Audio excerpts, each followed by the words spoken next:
lift our eyes. Welcome home to Light It Up Live.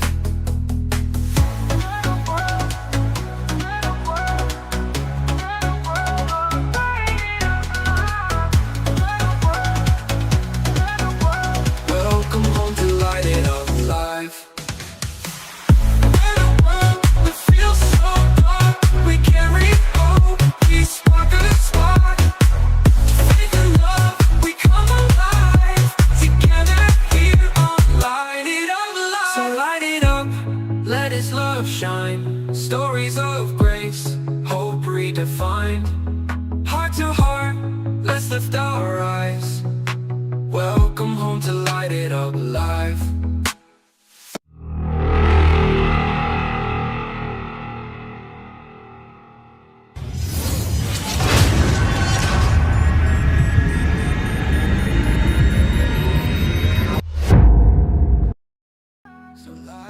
Hey, we're back. Welcome to an episode of Light It Up Live, where we're igniting minds and we're elevating faith. I'm your host tonight, but I don't do it alone because I got my boy Josh with me. What's happening, buddy? How you doing? How you doing? What's going on, my man? We've been off a little bit, buddy. I've been busy a lot, buddy. Yeah, man. We took us a weekend off, and it was well needed. We got to relax. It's funny. We both kind of messaged each other. You know what, man? I'm not really feeling Light It Up Live tonight. Yeah. I was like, me neither, buddy. So I was barely live, let alone I light it up. know, yeah, a lot of hours at the old workplace, man. You What do you guys mean by don't forget to check us out on YouTube. You go over to YouTube, and in the search bar, if you put the @ symbol and Light It Up Live, all one word, and you'll find us. You'll see that logo over there right above Josh's head, and that's us, man. And like, subscribe, check us out. It's absolutely free, man. It's absolutely free to do. 100% for you. 100%, and it will always remain the same. Also, you guys can interact with the show. You guys over on Facebook and YouTube, you can interact with the show, and just like Mr. Gavin Lewis just did, said, Mr. "Well, it's Lewis. good, Josh. You can interact with the show, and we'll put you live on the air." And Yeah. we always like to explain to people how we came up with the name Light It Up Live. Light It Up Live, our boy Impact pulled it out the Bible from Genesis 1, 3, and 4. And God said, "Let there be light," and there was light. God saw that the light was good, and He separated the light from the darkness. That's what we try to do here on Light It Up Live. We try to bring a little bit of light into a dark world, one episode at a time. Absolutely. Yes. 100%, 100%. One 100%. episode at a time. It's a good weekend, man. It is Yeah, Memorial Day Memorial Day weekend. We got us a 3-day weekend, although I worked half my day, but we got us a Wow. Memorial Day weekend, and I it's kind of good. avoided it. You know, I was steering to working on Saturday, and at the last second, I kind of Yeah. veered off. Yeah, Yeah, like, nah. I got off, and I was going to go to my second job, but man, I was just too wore out, so I'm going to have to do it in the morning. I was just too tired. I needed a little bit of R&R, and you know, sometimes we just need that. Sometimes we just need to back up and listen to what our body's telling us. And I'm glad I did. You know, I got home and stayed on the couch and didn't leave it until it came time for show prep. Mrs. Mama Bacon chiming into the show. There Hi, she is. John and What's up, Josh. Hi, Jerry? Mama. I love you. That's what's up. That's what's up. Glad to have you on. We got a good show today, Josh. It's we got a special guest. She actually booked with us about a month or so ago, maybe more, and it's Yeah. episode 44. Mrs. Kim Harms is going to join us, buddy. She's a cancer What's up? survivor. She is an author of 2 books that I know of, and Yeah. it's going to be fantastic. It's going to be a wonderful show. She's great. We just had her in the pre-show, and I love her energy. I love her vibe, and Yeah. it's going to be a great show, man. What do you got planned for this weekend, Josh? I'm gonna do some cooking out. Ooh, I got a okay. gutter to blow out. I got a swing set to build. So I got some work to do. But Monday, you know. What's up, Mr. Randolph? Welcome to the show. Charles, Glad how to we see you doing, here. brother? Charles is in town. He's from Alabama, and he's down here for the Oh, holiday. He's down like here 2 in blocks Florida. away. He needs to come and see me. 2 blocks away, and you ain't over there, Charles. You should be in the Yeah. background right now, brother. Right? He could have been lighting it up live, man. With all that hair. Anyway, Oh, that. so the man got some hair. Yeah. Yeah. So I mean, it's going to be kind of a busy weekend, but not. You know, I'm gonna put some steaks on the grill on Monday and Mm-hmm. remember all that served and and Absolutely, we lost, man. and Yeah, yeah, I'm gonna definitely have my flag out all weekend. I don't have much plans, man. To be honest with you, I have no. nothing planned, and I'm so good with that, dude. I'm You know, so good with have nothing planned. I got a huge flag given to me by Jason, right? It's a Uh huh. 10 by 6, 6 by 10, huge. That's a So I'm big about to flag. go buy a flagpole and just do a whole flagpole in my yard, man. Awesome, bro. It's Yeah. time. It's Right out time. front. Yeah, right out front. I mean, Right I out can't go over front. 25 foot without a permit, and I Okay. ain't trying to get a permit. So you're going 24 and a half? 24. No, just 20. I'm gonna do it's 20 is the limit without a permit, and I'm Gotcha. gonna bury the foot. You know what I mean? In some Gotcha. concrete. Yeah, so they can't even complain. Very cool. It's gotta happen, man. Gotta happen. Yeah, Now I know a flag that big will pole, so I'm hoping the pole is gonna be strong enough because it'll break it. Yeah, yeah, know what I that's mean? a big flag, man. Yeah, it is. Yeah, Yeah, he was like, that "You old want it?" glory It's like, flag. "What? Do I want it?" I was like, "Not only do I want it, but I'll give you a ride home from work after that, you know, just to get it." You know, no, I'm just kidding. We got So- Michigan checking in. That's my cousin from Michigan. No, Rhonda, yeah, how you Yeah, doing? Welcome to the that's- show. that's Welcome to the probably my show. cousin Jay on their together account. But yeah, man, I'm ready. I'm ready to relax this weekend, and tomorrow morning I am gonna go work though. It's only gonna be for a couple hours, but I'm gonna work for a couple hours. But then after that, I believe I'm gonna go see my oldest son, and because Where they're you gonna going? celebrate his graduation. He went to welding school. My oldest son, Devin, my 31-year-old, he went to welding school. That's what's up. That's good money. And yeah, so they're going to celebrate that, man. So I think it's fantastic. And so we're going to go there. I'm going to get to see my grandson. My youngest son's going to get to run around with him and have us a good time. That's what's up. Do you have us? No, wait. You said you got to work a little bit. Yeah, I got to You- work in the morning. It's just going to be a couple. Are you doing hours. that work on that Maserati? Yes. Oh Yeah. yeah. Yeah, Paint it up, it's bro. not Make going to it be look long. good. It's just going to be a couple. He already painted it, so I got to put it back together. So it's okay. it's going to be super easy.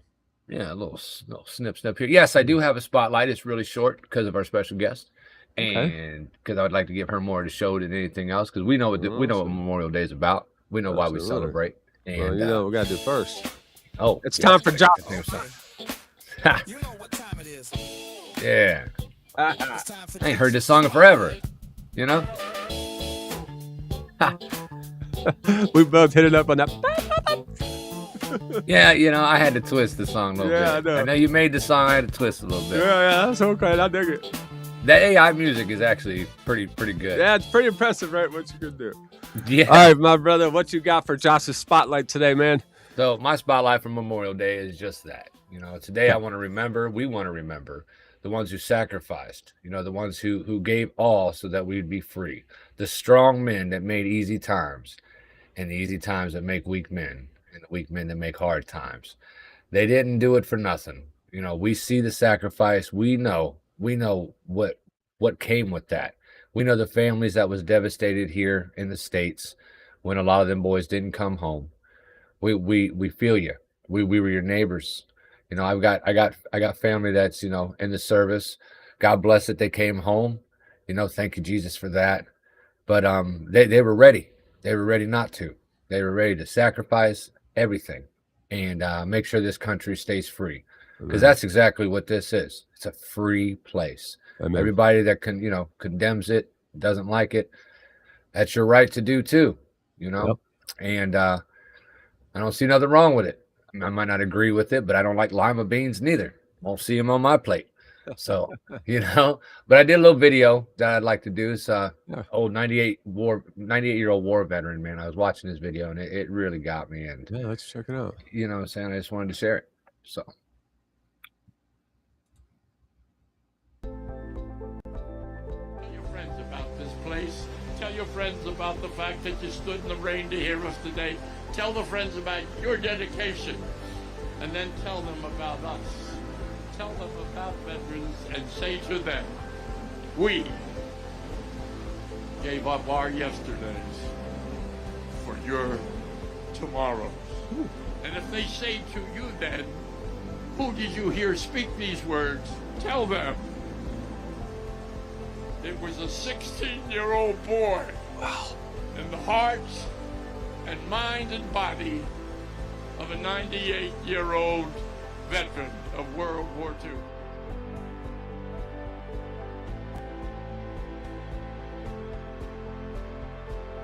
words are even more feeble on this Memorial Day, for the sight before us is that of a strong and good nation that stands in silence and remembers those who were loved and who, in return, loved their countrymen enough to die for them.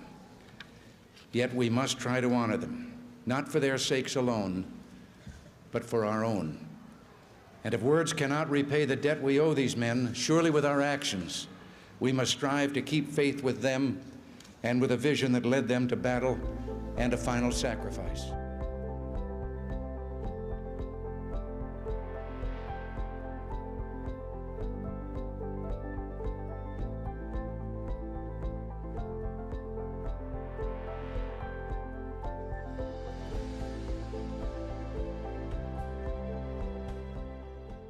Absolutely amazing, bud.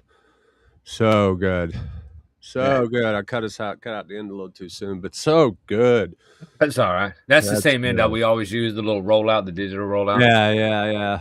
Yeah, I didn't know That's how else to really share good, his man. little video. I didn't want to share the whole news clip from it, but his Yeah, little that's speech was fantastic, man. I love that, man. Tell him it was a 16-year-old little boy. Wow. yes. Wow, I mean, and a powerful. lot of them got during World War II. A lot of them was recruited that young, man, because they Yeah. wanted to. They weren't drafted at 16. They wanted to. Yeah. Like that was an American spirit that we don't have a lot of today. You know, Absolutely. braver than us, bro. Braver than me. Absolutely. Braver than me. Like, hey, you want to go get shot at? Yeah, sign me up. You know what? But That's so yeah, that's amazing. my spotlight, man. You know what I'm saying? That Just was a little quick great. Memorial Day. You know, Good I hope stuff. everybody out there has a good weekend and eat some good food, have some family over, Amen. hug each other. Remember why Yeah. we're able to do this. And if you have Remember, military, ex-military in your family, you know what I'm saying, that's gone, talk about them. Say That's their right. names out loud. They're listening. That's right, They're man. listening. Remember Amen. why we're able to barbecue. Remember why we're able to have days off and work like we do. And remember the people that sacrificed everything so that we can have so much. Yes. Because when you forget, it's when their sacrifice was for nothing. Amen, bud. So So, man, we got a special guest, buddy. that's what's happening. We Let's do, talk to him. man. Tonight's guest is a 2-time cancer survivor. Amen. Amen. God bless it. And who turned her pain into purpose after spending 10 years in what she calls the cancer world. She wrote the powerful devotional Carried Through Cancer, shared stories of hope, faith, survival, and the ways Jesus meets us in our hardest moments. Tonight's conversation is about perseverance, hope, and trusting God even in the middle of the storm. So, you guys help me give a warm welcome to Mrs. Kim Harms. Hello. Hi, thanks so much How for are you? letting me chat with you tonight. I'm good. Absolutely. Welcome to the show. We're excited to Absolutely. have you on. I like having authors on. You know what I Yeah. mean? Yeah. Because I mean, it's one thing to read a book, but to write a book, I Yeah. mean, that's a lot. That's a lot. It's a little different. Yeah. A little bit, yeah. Yeah. Absolutely. Yep. So I'm glad you're on with us. My father, he's in heaven now, but he beat cancer in his 70s. So so this actually it touches my heart as well. And then we all have family or friends that this has affected, you know what I mean? And I'm still kind of one of those people like, how have we not figured nothing out about this yet?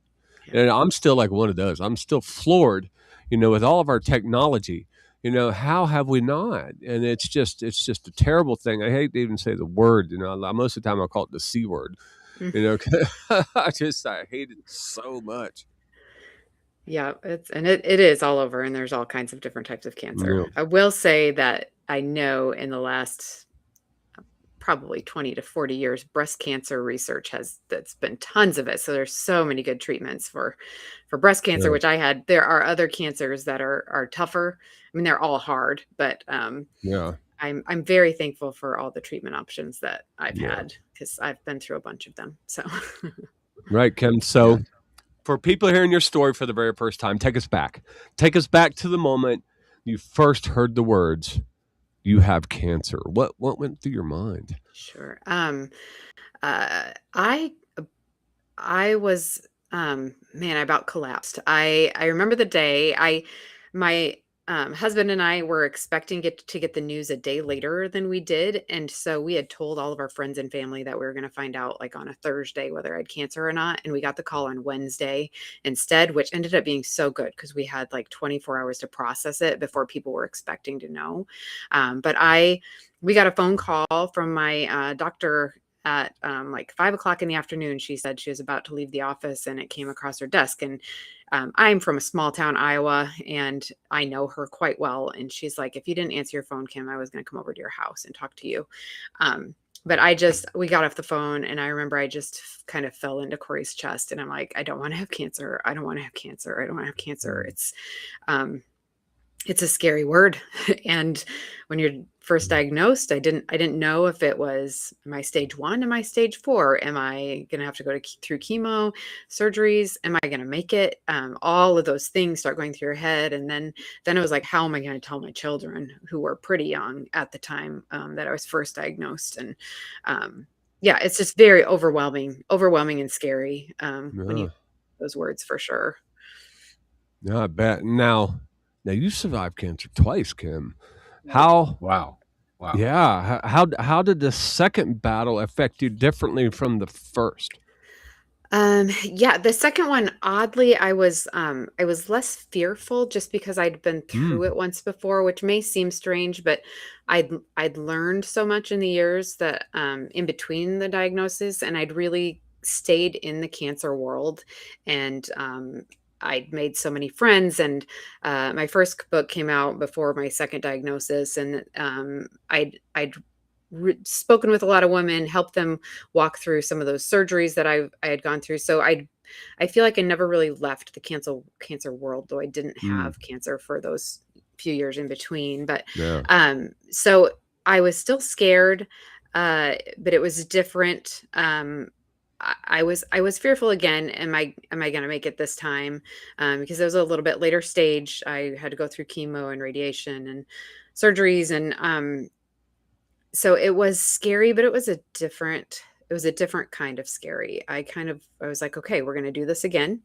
God got us through it the first time, and I'm just going to have to trust him that he's going to be with me this second time too. And he was.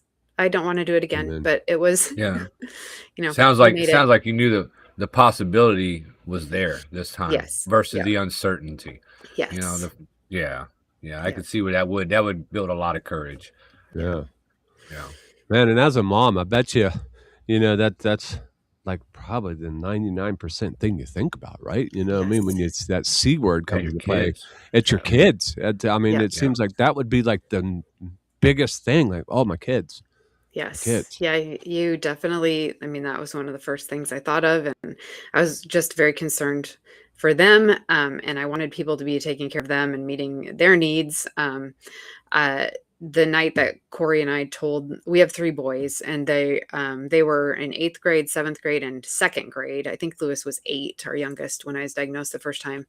And I just remember that night, I didn't even have words. I couldn't speak. So Corey told them. And, I feel like we had lived in a pretty protected bubble. We'd never had anything really, really too terrible happen to our family. We just kind of were cruising through life. And so that night, we kind of burst their bubble. We were like, this is the world, and it's broken, and this is a hard thing that we're going to do. And that was awful, but it was also, going through that, we got closer as a family, and you worry about some things in your life less, because it's like, oh, what, that doesn't matter. That didn't go right. Who cares? It's not cancer. Right. So it just changes your perspective on life. And I think it gave my kids a compassion and understanding that they probably wouldn't otherwise have. So it was horrible. But there are some good things that came out of it. So. No, it was during that journey, was there a moment where you were angry at God and you were questioning him? Honestly, no. I've had a lot of people ask me that. I was very sad. I was very sad and disappointed, maybe, but I was never angry. I didn't think I could do it. I really struggled that way, but I also know that I'm not promised an easy life. And I honestly, I was like Mm. 40 years old and had never really had anything major bad happen to me. I thought, this is life. This is my hard thing. That God has placed this in my life. I wasn't mad. I was heartbroken. Um, Yeah. but And there I is a difference. didn't get angry. Yep. Yep. Now, Challenge. There's definitely a test of faith. Yeah. right. Yeah. And I think it Yeah. would have been okay if I did get angry. I know a lot of people who I Absolutely. know who have had cancer. Yep. It's okay. I mean, God gave us those emotions. 100%. It's okay. But I Yep. didn't ever really get angry, I guess. Now, was Yeah. there like a specific moment where you truly felt Jesus carrying you through the darkness? There had to be, right? I mean, there had to be like a moment where you're like, wow, I mean, Yep. can, There Yeah, can were you sure. explain? There were several that I can think of. One of the first ones I can think of is I was is pre-op the first time I had cancer, to have major surgery, and I don't like needles. I don't like that kind of thing. And I remember I was sitting in the pre-op room with my husband, and I was like, you know what? It feels like I'm waiting to get my hair cut. Like I was Oh, so wow. overwhelmed.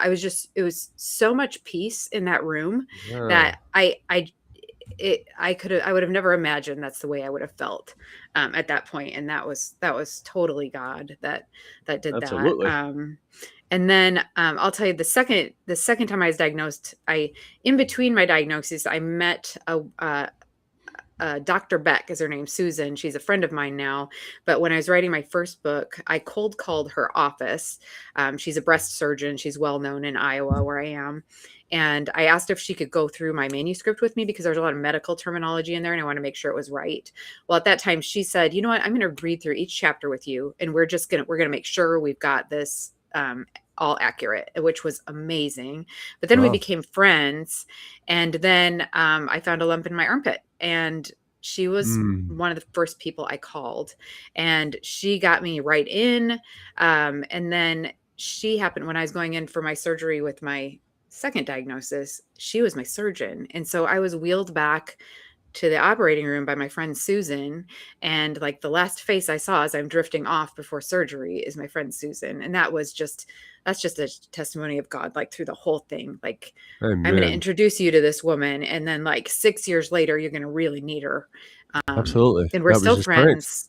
So yeah. So God is he's really good, even in those hard things. Now, which books? You're a two-time author. Which book Yes. did you write first? The first one was Life Reconstructed. And Life Reconstructed. they're two very different books. The first one is really kind of a guidebook for women going through mastectomies and breast reconstruction, which are very common surgeries in breast cancer. And it takes you through medical things, but also physical healing, emotional healing, relational things, how to talk to your kids. It's very kind of a guidebook, a how-to guidebook. Right. Whereas my next one is a devotional with a lot of different women's Right. And the stories next that I one shared is in it. Carried Through Cancer. Mhm. That's your next one. Carried Through Cancer. 70 Days of Spiritual Strength from Cancer Fighters, Survivors, and Caregivers. Now, why was that title so personal to you? I can tell that title is really personal to you. Yes, I was definitely carried through cancer. I mean, I don't know. Come I don't know how it would be really hard to go through something like that without Jesus. And Amen. not that he made it easy, but he was always there. So definitely carried me through that. And the very first story in the book is based on an interview I did with a survivor who she actually mentioned that too, the Carried Through Cancer. And I don't know if you guys know that. It's a poem from a long time ago. It was called Footprints, and the person Mhm. is walking on the beach, and then during the hard times of their life, they see that there's only one set of footprints, and God had been walking by them, and he says, well, that's when I carried you. And that's really where that came from, that carried Oh, through good. cancer. Yeah, I remember that. Yep. That was good. Yeah. Now, out of all the survivor stories and the 10 caregiver stories in the book, was there one testimony that absolutely broke you emotionally? Was there one that stands out? Um, this being Memorial Day, the one that I'm thinking of, I actually was thinking of this as you guys were talking through about Memorial Day things, but Mhm. one of the women that I interviewed, her name is Alex, and she spent years in the military and she was stationed overseas multiple times. Um, and then when she came back home, she was diagnosed with cancer. Her kids were pretty young. And she talked about how scary the cancer was and how hard it was. And I remember her saying, I signed up for the military and I knew what I was in for. I knew. And Ooh. she talked about how she was running from somewhere to shelter when there were mortar shells like flying over her head. And then she said, and then when I was diagnosed with cancer, I thought, this might be harder. I knew what I was signing up for when I signed up for the Yeah. military. I don't know what to do with Wow. this. And wow, what a interesting comparison, man. I would not want to be in the military and I would not want to have any mortar shells flying over me. No, But no. Yeah. it was just a really a picture of just how scary it is. But then again, she just talked about how God took her through that too, and Yeah, really you can showed her completely how to understand be what she was strong saying. in it. Yeah, you can completely understand what she was saying. As soon as Yeah. she started talking about it, I was like, whoa, I know exactly where you're going with that. Yeah, exactly. At least she knew what she was signing up Yeah. for. Yeah, that's Yeah, the crazy. Yeah. uncertainty medically is Yeah. that's one reason a lot of people don't go to the hospital. Right. You know what I mean? Like Right. for a man, usually Right. something's got to fall off. A leg's got to fall off before we go to the Yeah. hospital. Yeah. You're It's right. like, no, I'm good. I just need some NyQuil and a couple of days off. But Yeah. yeah, the military, Yes. they're shooting at me. I got it. Yeah, Yeah. exactly. Yeah. Now, caregivers suffer too. You know what I mean? But I think a lot of times they're overlooked. Yes. What did you learn through Yes, I that agree. book? What did you learn about the pain caregivers, Gary? Well, I learned just that caregivers, it is very hard for them as well, but they often are overlooked. They like Mhm. they're taking care of someone with cancer. People are coming up to them and saying, how's your daughter doing? Or how's your husband doing? And not asking how they're doing when they have a really hard job too.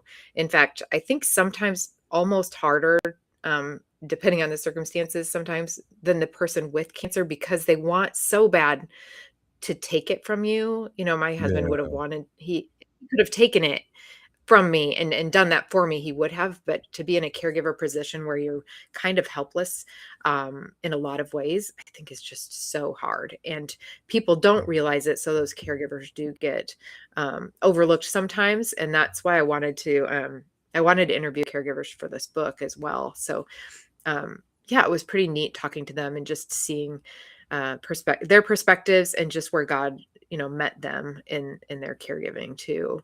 Yeah. I think of one where Connie is her name.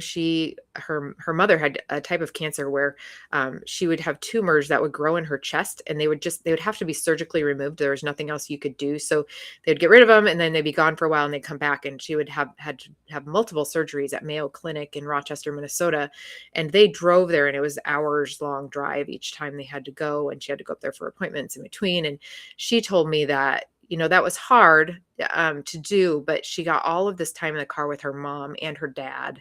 And she's like, they told me stories that I wouldn't have ever even heard if we didn't have that time together. We had that time, we had to be together, and we were just able to talk. And she learned a lot about her parents that she might not have heard otherwise. And, Yeah. eventually her mom did pass away, but she got a lot of years of good life, in between her surgeries. So Yeah. No, No, I and know. I'm sure that was Yeah. probably hard for your husband too, because I know Right. if my lady is sick and I can't help, that makes me feel so bad. Like there's nothing I can Yeah. do to fix Right. this. Just you know what being I'm saying? sick.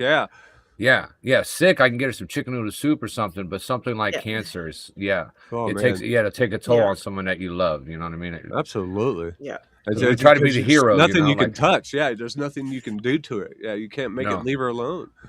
Yeah. you can't give advice, you can't make comparisons because you're That's like, right. look, I haven't went Yeah. through this. Yep, absolutely. And now I know cancer, it just don't attack the body; it attacks the mind too. Yes. How how did you fight the fear mentally and spiritually? That something like that has to be difficult. Uh, it is. The first time around, when I was very fearful, the nighttime was always the worst. In the day, I could occupy my mind and do other things, but night was really hard. And I had memorized Isaiah 41:10 years ago, and I would just repeat that over and over in my head at night, and trying to um, get myself to be able to go to sleep, and that is what would calm me down and get me to sleep. So I'd wake up in the middle of the night and I would just be, fear not, for I'm with you. Be not dismayed. I'm your God. I will strengthen you. I will Mm. help you, and I will uphold you with my right hand of righteousness. And I would just repeat it over and over and over. And that is what would get me through a lot of those hard nights. And the fear, Prayer. when you fight it with scripture, not that it, not that you can just totally make it go away, but it really does help. So Yeah, it gives you a chance to breathe. You know what I mean? yeah. Because it's gonna knock you down before it builds you back up too. So Right. I don't know. I've lost quite a few loved ones to cancer. My stepmother, who was diagnosed, and she died on her 50th birthday of breast cancer. She passed away, Mm. and I mean, she was real humble about it. You know, I mean, she knew it was bad. She didn't believe in modern medicine. She was a Native American woman, and Okay. she just did her best, and lost my uncle and a couple others. So yeah, cancer is terrible. Yeah. It's really a mental challenge, and when you're mentally is. challenged like that, your body don't heal either. So Yep, it's tough. It hits you physically, mentally, psychologically. You're just it's a lot. It's a lot for a lot of different aspects in your life. It affects relationships too. It's just some people, the word cancer is really scary, so they just kind of back Yeah. away, Yeah. but then other That's people what come out yeah. of the woodwork and are just so helpful and kind. Some people I didn't even expect to be. So yeah, but it affects so many different aspects of life for sure. But I'm it's afterwards, when you're a soldier like yourself and you beat it, it's got to give you some mentally. It's got to make you a little tougher, right? You know what I mean? You beat something like that. You know what I mean? Like it's got to let other easy stuff roll off your back now. You know what I mean? Like Yeah. I'm a cancer survivor. You know Yeah. what I mean? definitely don't sweat the small things. I'm Yeah, sure. exactly. Yeah, don't sweat Yeah. the small things. Right. Yeah. Yep. I don't worry about some of the things I used to worry about. I will tell Right. you that something that I probably struggle with though is um, a lot of people who haven't been through cancer they'll have hard things happen in their lives, and I'll think if that happened to me, it wouldn't bother me so much, but it's Mm. because I've gone through something super hard. So I need to not be judgmental of other people who are going through hard Yeah. things that, you might want to rank them like, oh, that's not as bad as cancer. Well, that person's never had cancer. So Right. this is really hard for them. So just Yeah. having grace toward Yeah, you're people so like that soft. too. I beat cancer. Toughen up, buttercup. Right. Like I'm the WWF champion over here. What are you doing? Yeah. So Starbucks was closed. I beat cancer. Yeah. Yeah. Right. Yeah, it definitely changes That's your funny. perspective. So. Yeah. Now, before we get to my final thoughts, what would you say to someone who just got diagnosed, Kim, and feels completely hopeless tonight? What would you say to them right now if they're listening? Well, I know that I could not have gotten through this how I did without Jesus. So Mm. I would say lean on him, and if you haven't prayed before, pray. Like just do. I know not everybody. I mean, some people think I'm crazy, but I think that's the most important thing. I would say lean into the people who love you. Um, accept help from people. We tend to be so independent and think I don't want this help. Like someone might offer you a meal and you feel like, I don't know if I should take that. Well, take it. I tell you, take all the help that anyone offers, because one, you really do need it. You can use it. And two, when people are able to help you in some way, it is a blessing to them. And if you don't Mm. allow them to, you're kind of stealing that blessing. So I tell people to think of it that way. Like they're helping you, but you are also giving them a gift by letting them help, because so many people want to help and they don't know what they can do. So if they offer to bring you a gift card somewhere or a meal or whatever, just take that help, because and think about if you were in their place, you would want to help them as well. So those are some words of advice. It is scary. I'd say allow your emotions to play out. Be scared, be angry, be feel all the things you need to feel, and talk to someone about it. See a counselor if you need to. It's really hard, but you can get through it. You can do it. I mean, you can do it. And there are a lot of really smart people in the medical world that they spend their days treating people who have cancer. So there Now, is where hope. can they There's hope. where can they find your books, Kim? Where can people, if they want to find either of your books, before we do my final thoughts, where can they find that? Like Carried Through Cancer, where can they find it?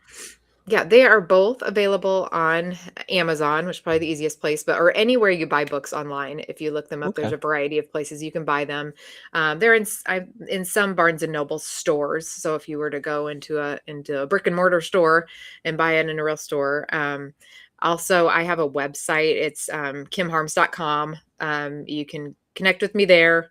I'm on Instagram as Kim Harms Author and Facebook as Kim Harms Author, and you can get information on them there too. Wonderful. So kimharms.com. We'll have Josh put that down in the chat, so when people come back to this later, they can see that. All right. I got it down there. Yeah, I was thinking about it. When you said somebody else has a pain and you can't sympathize with them because of what you've been through. I'm sure your husband's like, "Oh, I stubbed my toe," and you're like, "Yeah, you'll get over it. Right? You're gonna make it." I can imagine. I bet when he hurts your poor himself, he's like, husband. "You're all right." Like, "Yeah, I'm fine, man. There ain't nothing wrong over here. Perfectly okay." That'd be great. Honey, my throat hurts. I had cancer. Get over it. Right? Throw a pack of halls at Poor him. Be like, guy. I'm going out. Yeah. That's good. amazing. Well, it was great having you on the show. You know what I mean? I'm so happy that you were strong and you made it. You know what I mean? And to write good books for other people that I'm sure have doubts. I couldn't imagine having cancer. I've thought about it a few times. Yeah, it'd be kind of devastating to get news like that for me. And the first thing you'd focus on is your family and your kids. And so Yeah. Well, thanks so much for having me. I always get nervous when things are live, but this was very good, easy, need to be comfortable. nervous. So thank you. It's just a couple people hanging out. Now it's that time in the show where I have my final thoughts, and I do it each show at the end. And this here, Kim, this is my final thoughts. Tonight reminded us of something powerful. Pain does not mean God has abandoned you. Sometimes we think faith means we'll never suffer. But the truth is, some of the strongest faith is born in hospital rooms and sleepless nights and moments where all you can do is cry out to God and whisper, "Please don't let go of me." Kim's story tonight wasn't just about cancer. It was about endurance. It was about hope. It was about discovering that even in the darkest valleys of life, Jesus still walks beside us. And maybe that's who this message is really for tonight. The person who's exhausted. The person waiting on test results. The caregiver holding everything together while secretly falling apart inside. The person smiling in public but crying when nobody's looking. The person wondering why God feels silent. Hear me clearly tonight. Silence does not mean absence. Sometimes God does his deepest work in the dark places. And maybe you don't understand the pain right now. Maybe you don't understand the struggle. Maybe you don't understand why life had to hit this hard. But your story is not over. There is still a purpose in you. There is still breath in your lungs. There is still a God who sees every tear you cry. The enemy wants suffering to make you lose faith, but sometimes suffering is the very thing that reveals how God truly is. And if you're hanging by a thread tonight, hold on. Because the same God that carried Kim, the same God that walked with her through fear, uncertainty, and pain is the same God walking with you right now. You may feel broken, but broken people are still worthy of love, still worthy of grace, still worthy of miracles. Don't give up. Not tonight. Because even in the middle of the storm, God is still carrying you. Those are my final thoughts. Well, Miss amen on Kim, those. Yeah. it was wonderful having you on. Miss Thank Kim, you. it was an absolute blessing. Light It Up Live will always be here for you if you write a new book, and we're going to be waiting for that. If you write a All new right. book, we'll be here for you. You can announce That'd it be right great. here on Light It Up Live. Our doors will always be open for you. You guys, again, if you want to check out Kim's book, any of her website, you can go over to www.kimharms.com. And you can check her out there. You can also go to Amazon. You can check her books out, Carried Through Cancer, and Life Reconstructed. They're both on Amazon. That's where I pulled these pictures from. It was very easy. As a matter of fact, I didn't even put in the titles. I just put her name in and poof. Yeah, that's all I did. Just put her name in. I And saw they pulled it really fast. she's got a writer's bio on there. I followed that. That was Yep. Amazon was great for it. Or her Absolutely. website. I'm sure it gets, you know what I'm saying? That's right. Little more traffic on your website's better. So KimHarms.com. Absolutely. KimHarms.com. KimHarms.com. So, Miss Harms, Kim, thank you so much for joining us. It was an absolute blessing to have you come on, and thank God that God healed you. And please keep doing what you're doing. Please keep spreading your story, and please keep writing these books and keep doing shows like this, because there are people out there, and I guarantee you there's going to be a woman that heard this tonight that's struggling, that's scared. And she's going to hear your story, and it's going to give her some hope. So God bless you for what you do, okay? No, thank you. Thank you so much. Well, God bless you, Kim. We will see you again, okay? All right. Sounds great. Thank you. Thank you, man. Bye-bye. Thank you. What a powerful story, Mr. Carpenter. That was a good guess, man. Good guess. Yeah, man. I couldn't imagine. I couldn't imagine being diagnosed with something like that. My anxiety would be outrageous. You know what would You know? what would be worse? Like you were talking about, what would be worse for me is to have my wife diagnosed with it. I could handle me getting diagnosed with it better than I could my wife being diagnosed with it. Yes and no, because look, if I got diagnosed with it, I know she'd be worried about me. Right. Yeah. And her get worry it. would bother me too. Absolutely. You know what I mean? Like I don't want you to 100%. be all sad and look at me. She's gonna look at you 100%. like, you know. I know. I don't know if that would make me get better or not. know. I think it'd make it worse. So the whole Exactly. situation's bad, but God's got us, bro. Amen. You know? Amen. What a powerful story. Well, you guys that's it for us tonight. Don't forget to join us next time, Saturday night, 7:30 p.m. Eastern time, right here. Also on YouTube, Rumble, Twitch, all over the place. We rebroadcast All on over the iHeartRadio. We're all over the place. You guys don't forget to go to YouTube and like, subscribe, and please do me a favor and remember that your rope's longer than you think. God's rope that has no end, and hold on tight. Amen. Together here on Light It Up, so light it up, let His love shine. Stories of grace, hope redefined. Heart to heart, let's lift our eyes. Welcome home to Light It Up Live.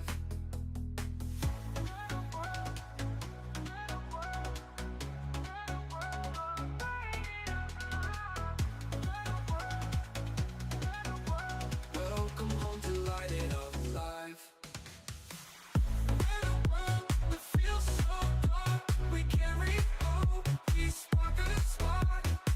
Faith and love, we come alive. Together here on Light It Up Live. So light it up, let His love shine. Stories of grace, hope redefined. Heart to heart, let's lift our eyes. Welcome home.